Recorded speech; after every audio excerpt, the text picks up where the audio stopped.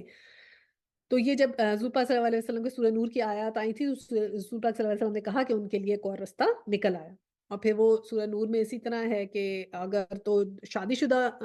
مرد یا عورت یہ کام کرتے ہیں، زنا کرتے ہیں، تو کیپٹل پنشمنٹ ہے، اور اگر شادی شدہ نہیں ہیں، غیر شادی شدہ ہیں، تو پھر اس کو 100 کے قریب کوڑے جو ہیں وہ لگتے ہیں۔ اچھا جی، اب کیا ہے کہ اگلا کیا کہ تم میں سے جو مرد ایسا کام کریں، یعنی کہ اگر یہ 2 مرد یعنی گیز ایسا ہوں تو انہیں ایذا دو، اگر وہ توبہ اور اصلاح کر لیں تو ان سے منہ پھیر لو، بے شک اللہ تعالیٰ توبہ قبول کرنے والا، رحم کرنے والا ہے۔ یہی اللہ سبحانہ تعالیٰ نے عورتوں کے لیے بھی کہا، مردوں کے لیے بھی کہا کہ توبہ کر لیں، لیکن جو مرد ایسا کریں تو ان کو بہت لعن طعن کریں، ان کو شرمندہ کریں۔ ان کو گھروں میں تو قید نہیں کیا کیونکہ انہوں نے جانا تھا کچھ نہ کچھ، لیکن اور آدمیوں کو کہا کہ ان کو تم لعن طعن کرو، ان سے اچھا تعلق نہ ہو۔ ہر کوئی ان کو اس بات کا احساس دلائے کہ they have done something wrong، کہ ٹل وہ توبہ کر لیں۔ اور پھر یہ کہا گیا کہ ان سے منہ پھیر لو، کوئی ان سے بات نہ کرے۔ مطلب آپ خود سوچیں نا، ایک معاشرے میں آپ نکل رہے ہیں کام کرنے اور ہر کوئی آپ سے منہ موڑ کے کھڑا ہے اور کوئی آپ سے بات نہیں کر رہا، آپ اکیلے بیٹھے ہیں، no one is looking at you۔ یہ کام تو تم نے کرنا ہے لیکن تم ہو اس قسم کی چیز کہ تم اس قابل نہیں ہو کہ تم سے کوئی بات کرے، ٹھیک ہے۔ لیکن پھر اس میں بھی بعد میں وہی حکم آ گیا تھا جو سیم سورہ نور کا جب چینج ہوا تھا۔ اچھا جی، اب آگے کیا آیا ہے جی؟ انما التوبۃ علی اللہ للذین یعملون السوء بجاہلات ثم یتوبون من قریب فاولئک یتوب اللہ علیہم وکان اللہ علیما حکیما۔ یہ بھی بہت بہت امپورٹنٹ آیا ہے۔ اب ہر آیا ہی امپورٹنٹ ہے۔ اللہ تعالیٰ صرف انہی لوگوں کی توبہ قبول فرماتا ہے۔ یہ ہمیں بھی بہت غور سے سننی چاہیے کہ کن لوگوں کی توبہ قبول ہوتی ہے۔ ان لوگوں کی توبہ قبول فرماتا ہے جو بوجہ ندانی کو برائی کر لیں، کہ غلطی سے ان سے کچھ ہو جائے یا کسی چیز کا علم نہیں تھا تو برائی ہو جائے، پھر جلد اس سے باز آ جائیں فوراً، یعنی کہ ان کو احساس ہو جائے کہ ہم نے we have done something wrong، اور اس کی پھر فوراً توبہ کریں، تو اللہ تعالیٰ بھی ان کی توبہ قبول کرتا ہے۔ اللہ تعالیٰ بڑا علم والا، حکمت والا ہے۔ اور آگے کیا ہے؟ ان کی توبہ کی قبولیت کا وعدہ نہیں ہے۔ اب اللہ سبحانہ تعالیٰ نے کہا کہ میں وعدہ نہیں کرتا ان کی توبہ کی قبولیت کا، کن کی؟ جو برائیاں کرتے چلے جاتے ہیں، یہاں تک کہ جب ان سے کسی کے پاس موت آ جائے تو کہہ دے کہ میں نے اب توبہ کی۔ نہ تو ان کی توبہ ہے جو کفر پر ہی مر جائیں، یہی لوگ ہیں جن کے لیے ہم نے المناک عذاب تیار کر رکھا ہے۔ تو توبہ کے لیے آج دروازہ کھلا ہے۔ خدا نہ خواستہ، خدا نہ خواستہ ایسا وقت آ جائے کہ کل ہم کسی وقت کوئی ایکسیڈنٹ ہو جائے اور ہم دیکھیں موت ہمارے پاس ہے اور ہم اس وقت توبہ کریں تو وہ ٹائم توبہ قبول نہیں ہوگی۔ تو آج توبہ کریں، اللہ سبحانہ تعالیٰ ہر قسم کی معافی دے دیتے ہیں۔ آپ سے کوئی بھی گناہ ہو، دیکھیں یہ اوپر بھی اللہ سبحانہ تعالیٰ نے کہا کہ جو کوئی لیزبین ہیں، گیز ہیں، اپنے آپ کو درست کر لیں، معاشرے میں ان کو بہت برا بھلا کہیں لیکن جب درست کریں تو اللہ سبحانہ تعالیٰ توبہ قبول کرتا ہے۔ اچھا جی، اب آگے کیا ہے؟ عورت پہ ظلم کا خاتمہ۔ اب یہ آگے جو آیات ہے نا 19 اس میں ہے، ایمان والو تمہیں حلال نہیں کہ زبردستی عورتوں کو ورثے میں لے بیٹھو، انہیں اس لیے روکے نہ رکھو کہ تم نے انہیں دے رکھا ہے، اس میں سے کچھ لے لو۔ ہاں یہ اور بات ہے کہ وہ کوئی کھلی برائی اور بے حیائی کرے، ان کے ساتھ اچھے طریقے سے بود و باش رکھو کہ تمہیں انہیں ناپسند کرو، لیکن بہت ممکن ہے کہ تم ایک چیز کو برا جانو اور اللہ اس میں بہت ہی بھلائی کر دے۔ اس میں جی دیکھیں دو تین باتیں، ایک تو پہلی بات یہ کہ وہاں اس لیے لیتے تھے عورتوں کو کہ ان کے جن کے مہر زیادہ ہیں ان کو کوئی تحفہ تحائف دے دیا، کوئی زمین ان کے نام کر دی تو پھر آپس میں نہیں بنی تو پھر ان کو روک کے رکھا کہ اب میں اس کو طلاق بھی نہیں دوں گا، اس لیے نہیں دوں گا کہ بس یہ جو ہے اس کے جو پیسے ہیں وہ دیے ہوئے ہیں، اس کو پیسے تو واپس لینے، کیونکہ طلاق جب دیتے ہیں تو مہر واپس کرنا، مہر دینا پڑتا ہے، ٹھیک ہے۔ صرف ایک شرط ہے، ہمیں سورہ بقرہ میں پڑھی کہ جب آپ کھلا لیتے ہیں تو اس صورت میں عورت جو ہے وہ مہر نہیں لے سکتی، لیکن اگر طلاق ہو تو پھر مہر دینا ہوتا ہے۔ تو اس لیے وہ کہتے تھے کہ روک کے رکھتے تھے عورتوں کو کہ ہم تمہیں نہیں چھوڑیں گے، تاکہ تنگ آ کے عورت کہہ دے کہ ٹھیک ہے میں کھلا لیتی ہوں، تو جب وہ کھلا لے گی تو پھر مہر نہیں دینا پڑے گا، تو اس بات سے منع کیا گیا۔ اور پھر یہ کہا کہ ہاں یہ اور بات ہے کہ وہ بہت کھلی برائی اور بے حیائی کریں، اگر ان کو ایسا لگے کہ بیوی کے ساتھ تعلق اب میں نہیں رکھ سکتا، openly she is doing some thing which is not acceptable, کہ برائی کر رہی ہے اور بے حیائی کر رہی ہے، یعنی کہ کوئی اس کا افیئر ہو گیا ہے یا وہ ساتھ رہنا نہیں چاہتی اور کہہ رہی ہے تو میں چھوڑ کے جا رہی ہوں، اور مطلب یہ برائی اور بے حیائی کہ یہاں تک بات ہو جائے تو وہ اس کی ایک اور بات ہے۔ لیکن آگے اللہ سبحانہ تعالیٰ نے کہا کہ اور کوئی بھی بات ہو اس کے علاوہ کہ کوئی عورت تمہارے سے سنسیریٹی میں کمی کرتی ہے، اس کے علاوہ تم عاشرہن بالمعروف، یہ ورڈ ہے عاشرہن بالمعروف، جس کا مطلب یہ ہوتا ہے کہ ہر طریقے سے ان کے ساتھ اچھا برتاؤ رکھو، یعنی اپنی جو بیویاں ہیں ان کی تعریفیں کرو، ان کی ہر غلطی معاف کر دو، ان کے ساتھ پیار سے پیش آؤ، اور بلکہ یہ کہا گیا ہے کہ اگر تمہیں مطلب کوئی چیز ناپسند ہے ان کی، تو اس چیز کو دیکھو جو ان کی اچھی ہے، اس چیز کو نہ پوائنٹ بناؤ جو ناپسند ہے۔ اب اللہ سبحانہ تعالیٰ تو جو ہے وہ شادی کا رشتہ جوڑنا چاہتے ہیں نا، تو یہ کہا گیا کہ اگر فرض کریں کہ کسی عورت کی ایک عادت اچھی نہیں لگتی تو دیکھو کہ دوسری کیا چاہے، ہو سکتا ہے شکل کی اتنی اچھی نہیں، لیکن تم یہ دیکھو تمہاری خدمت گزار ہے تو وہ پازیٹیوٹی دیکھو، اور وائس ورسا کہ اگر خدمت گزار نہیں ہے تو چلو شکل اچھی ہے تو آپ کہیں چلو شکل تو اچھی ہے خدمت نہیں کر رہی، مطلب اینی تھنگ۔ اس کے بعد یہ ہے کہ اور پازیٹیو چیز اس کے اندر ہو سکتی ہے، ماں باپ کی بہت خدمت کرتی ہے یا بہت پولائٹ ہے اور اچھی شکل کی ہے اور اس کا اخلاق اچھا نہیں ہے، تو اس سے اگر شکل اتنی اچھی نہیں ہے لیکن اخلاق بہت اچھا ہے تو جو پازیٹیو دیکھیں ایسے ہوتے ہیں جب شادیاں ہوتی ہیں نا، ہسبینڈس کا بڑا رول ہوتا ہے، ہسبینڈس جو ہوتے ہیں وہ نرچر کر دیتے ہیں عورتوں کو، جو انڈر کانفیڈنٹ ہوتی ہیں کچھ عرصے بعد آپ دیکھیں گے شادی ہو گئی تو ایسی نرچر ہو جاتی ہیں، بڑی کانفیڈنٹ ہو جاتی ہیں بعد میں، اور اسی طرح جو ہم کو پیار سے بہتر کرتے جاتے ہیں بہتر کرتے ہیں، تو ہر کسی میں امپروومنٹ کی چانس ہوتا ہے، ہسبینڈس کے بھی اوپر جب عورتوں کا اچھی وائفس ہوتی ہیں آپس میں تو وہ ہسبینڈس بھی امپروو کرتے ہیں ایسے کپلز میں، اور پھر کیا ہوتا ہے کہ وائفس بھی امپروو کرتی ہیں، تو یہ بالکل دیکھ لینا چاہیے کہ ان کو نرچر کرو، یہ کہا ہے کہ اگر تمہیں کوئی بات نہیں بھی پسند آئی نا تو پھر بھی ان کی پازیٹیوٹی دیکھو اور ان کے ساتھ نبھاؤ، اور آگے کیا کہا، یہ ہمیں ہر جگہ یہ چیز کام آئے گی کہ بہت ممکن ہے کہ تم ایک چیز کو برا جانو اور اللہ اس میں بہت ہی بھلائی کر دے، تو یہ صرف یہ شادی کے موقع پہ تو چلیں ٹھیک ہے یوز ہوتا ہے، لیکن ادروائز بھی ہمارے لیے اس میں یہ ہے کہ کوئی بھی لائف میں ایسی کوئی چیز ہوتی ہے کہ ہم سمجھتے ہیں کہ یہ ہمارے لیے اچھی نہیں ہے لیکن اللہ سبحانہ تعالیٰ نے اس میں جو ہے وہ ہمارے لیے جو ہے وہ خیر رکھی ہوتی ہے، تو یہ بھی بہت ممکن ہے کہ ہمیں جو اللہ سبحانہ تعالیٰ کا حکم ہے اس کو سمجھیں کہ یہی بیسٹ حکم ہے۔ اچھا جی، آگے کیا آیا؟ آیا 20 اور 22 ہے، اگر تم ایک بیوی کی جگہ دوسری بیوی کرنا چاہو اور ان میں سے کسی کو تم نے خزانے کا خزانہ دے رکھا ہو،